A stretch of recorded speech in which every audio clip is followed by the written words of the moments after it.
to be honest with you, because everybody's noticing it. Every single political commentator in America, every single one of them knows this, that if you do not step out and say things that are radically pro-Israel, or if you are too quiet on certain narratives and they want you to be radically pro-Israel, you can lose everything. That's the truth. That is a fact. I'm not feeling like I need to hide from that anymore or be afraid to say it, rather, is a better way to say it, because I've endured this for years. I'm just at the end of my rope. I have given so much rope here, and I am just done with it. I've been on this Daily Wire being full of crap for a while. You know, they're as into censorship as anyone on the left. So maybe I was a little bit ahead of the curve on here with this whole Daily Wire thing, because I made a video previously talking about the stuff with Steven Crowder and about how it looks to me like the Daily Wire all of a sudden isn't as pro-free speech as they claim to be. There's a lot of subservience to specific agendas that they criticized other platforms for having. I know, Ben Shapiro, we're not a platform, we're a publisher. I'm sorry, you're not all that too much different than Twitter, than YouTube, than Instagram, than Facebook, or any of that stuff, okay? You're no less or no more the government than them. Maybe you are more the government than them, but not the government of the red, the white, and the blue. Mostly just the blue and the white, if you know what I'm talking about. But Candace Owens is one that has never gone silent at the behest of any of these colored governments. She's actually been the most consistent in terms of her standing up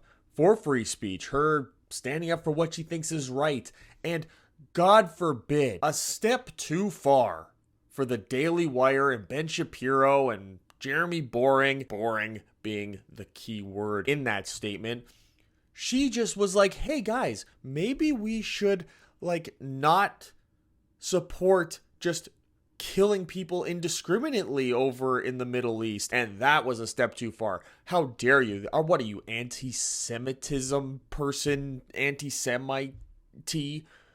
Candace? It's funny that Ben Shapiro had no issue with Candace Owens really saying anything as long as she was saying it about black people. But, you know, that's a different story altogether. She can criticize certain actions within the black community, but don't you dare touch Israel. But, you know, Ben Shapiro had his own things to say about this. He's clarified his stance, I guess.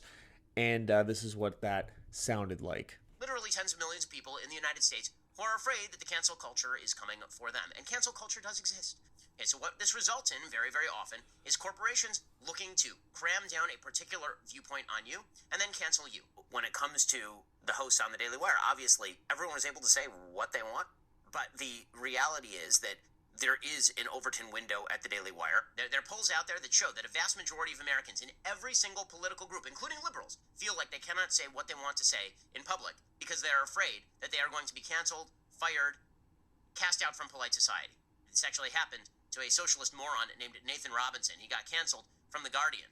And he said he got canceled from The Guardian because he had put up some anti-Israel tweet.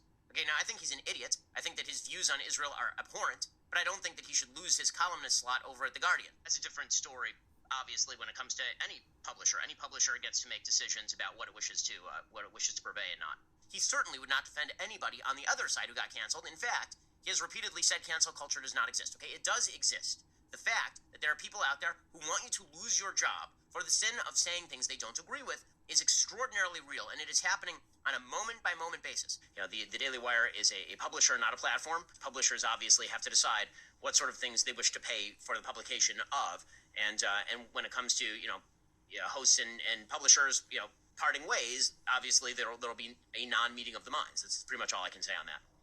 Obviously, there was a non-meeting of the minds. That's pretty much all I can say on this. Oh, big oops. Ben Shapiro being a hypocrite compilation. Slipped that one in there on you, didn't I? But you can see the clips in there of him comparing when he talks about other things compared to when he's talking about his situation with Candace Owens. Because he can criticize the Washington Post, you can criticize the Guardian all you want, you can talk about YouTube canceling people, you can be like, I can't believe people are afraid to get fired just for having differences of opinion. But the second the black lady does it, oh, Ben, do you become so incredulous? All of a sudden, Ben Shapiro's not so free speech anymore, is he? No, he's not. He's not. His yarmulke's all in a bunch. He's got to iron it out, put it back on, and calm himself down. Because, oh my God, how dare you criticize the beautiful Israel? She's so beautiful. The fact that he calls Israel she is ironic, considering his opinions on people with certain pronouns and just applying pronouns to themselves and demanding that these pronouns be used. But, you know, Ben Shapiro gets to call Israel she, which Israel is not a she. Israel's not a he either, Ben. Is Israel transgender? Well, according to some of the things that Israel has pushed and put out there, they are very much probably very big supporters of trans stuff. Almost like they're the ones that have been sort of pushing the whole thing out there this entire time. And it's just a big ploy by... Now, that's just a conspiracy theory. How dare you be a conspiracy theorist? That's not what I'm saying. That's what other people are saying. That's not what I'm saying. Other people say it. Other people say it. That's my terrible Donald Trump impression. But other people say it. I'm not the one saying it. That's just a conspiracy theory. It's an anti-Semitic conspiracy theory.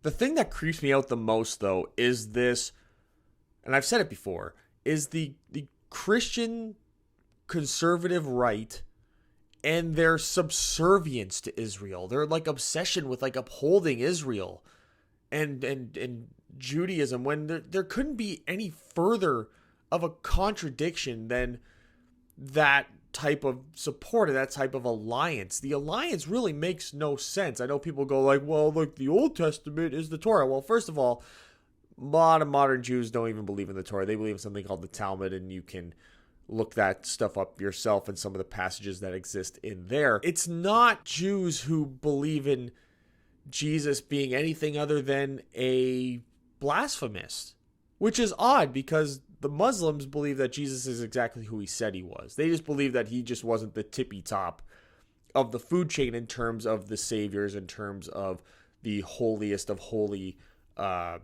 people that get brought down by God. I'm trying to like really dumb this down and make this whatever. Muslims believe the same stuff that Christians do. They just don't believe that Jesus is as high on the totem pole. He's as high on the chart. He holds as high of a status as Christians give him in terms of his standing with God. There you go. I figured it out. Thank you. I know, right? I've actually heard Jews say this exact quote, that Jesus was a criminal and his mother was a whore. Which is a crazy thing to say, but it's what they believe. And you can see a certain somebody, again, I'm going to bring him up again, a certain somebody basically admitting to that too. Point of view where we don't believe in the divinity of Christ. I think that there you can make an argument that the Gospels which were written... He was just a prophet. No. We don't even believe he was a prophet. What do you think he was? What do you guys think? What do I think he was historically? I think he was a Jew who tried to lead a revolt against the Romans and got killed for his trouble. Just like a lot of other Jews at that time who were crucified for trying to lead revolts against the Roman and got killed for their trouble. So he became legend in story, and it became a bigger and bigger deal as time went on. Yeah, he had a group of followers, and then that gradually grew. I don't know what else to really... I mean, like I said, I've been on this Daily Wire being full of crap for a while. You know, they're as into censorship as anyone on the left. They're as into censorship as MSNBC is. It's just they want to censor left-wing point of views. They want to censor things that don't agree exactly with what they choose to believe in, which is like super generic, traditional modern right-wing values, I guess, would be the thing. Modern Jewish values. If you go against anything that is related to Judaism, then the Daily Wire wants to censor you. Just the way the left wants to censor people on the right because they don't want to appease, pronoun culture and LGBTQ stuff and socialism and universal health care and the Biden administration. It's all the same. They're just on different sides of the aisle, allegedly. But at the end of the day, it's like what Cat Williams said. It's God's side and it's the other side. It's not left versus right. It's, and it doesn't necessarily, maybe God's side and the other side. You don't need to use those exact definitions and terminology, but you have to acknowledge that it's not about left and right. It's about the tyrants versus everybody else. And the Daily Wire is as tyrannical as anyone that you can find on the left. They're as tyrannical as an organization as this platform that we're on right now, where you can't say things about certain topics at all without having the video removed, without being demonetized, without getting hard strikes and censored and removed from the platform. They're the exact same. He can claim to be different all he wants, but he's only doing that to grift on dumb conservatives who are like, yes, we're gonna do it, Israel and the Hamas, and we're gonna stand up to censorship by censoring the blacks, and that's what we're gonna do. We're gonna censor the blacks because the blacks don't talk the way we're supposed to do. At the end of the day, the principles that I have, I can't help but stand by Candace Owens and what she's done and what she said and how she stood up for herself. To me, she's just established herself as the female Tucker Carlson, and Ben Shapiro is just the Jewish right-wing version of Jack Dorsey, of Mark Zuckerberg, of Don Lemon. You name it. Thanks for sticking around, and I'll see you guys in the next video next time.